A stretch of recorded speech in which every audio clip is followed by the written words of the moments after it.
सो ये क्लास 12 का इंपॉर्टेंट यहाँ पे क्वेश्चन है इनवर्स ट्रिग्नोमेट्रिक फंक्शन का। Find the principal value of tan inverse sin minus pi by to.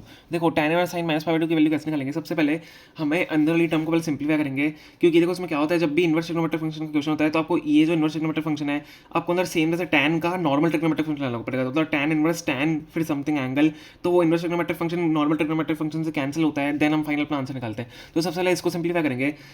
बाहर साइन है, अब देखो sine minus pi by two की वैल्यू क्या होती है? जैसे साइन पाई बाय टू की वैल्यू क्या होती है आपको पता नहीं? जैसे साइन 90 डिग्री की वैल्यू क्या होती है? Sine 90 degree is equal to 1 होता है। Sorry, sine 90 degree is equal to 1 होता है। तो sine minus pi by two कितना हो जाएगा? Sine minus pi by two कितना हो जाएगा? -1 हो जाएगा। सिंपल सा है तो ठीक है, sine minus pi by two similarly -1 हो जाएगा। तो हम क्या लिख सकते हैं? tan इनवर्स आपका sine sine minus pi by two किस बराबर हो जाएगा? -1। ठीक है, ये हमारा आंसर हमने कर लिया। अब -1 जब हमारा आया है यहाँ पे, तो tan इनवर्स -1 है। आप देखो अंदर, अब tan की वैल्यू -1 कब होती है? tan की वैल्यू -1 कब होती है आपको पता है? tan की वैल्यू 1 कब होती है पहले ये बताओ। चलो, tan की वैल्यू 1 कब होती है? tan की वैल्यू 1 होती है पाई बाय 4 पे। ठीक है, tan की वैल्यू होती है 1 पाई बाय 4 पे। तो tan की वैल्यू -1 कब होगी? सिंपल सा है, tan माइनस पाई बाय 4 पे।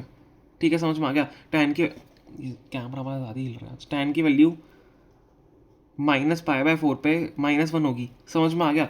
तो क्या हो जाएगा? tan inverse tan -पाई/4। समझ में आ गया कैसे हमने किया? तो tan से ट्रिग्नोमेट्रिक फंक्शन से normal trigonometric inverse trigonometric function cut गया, हमारा आंसर क्या आ गया? -पाई/4।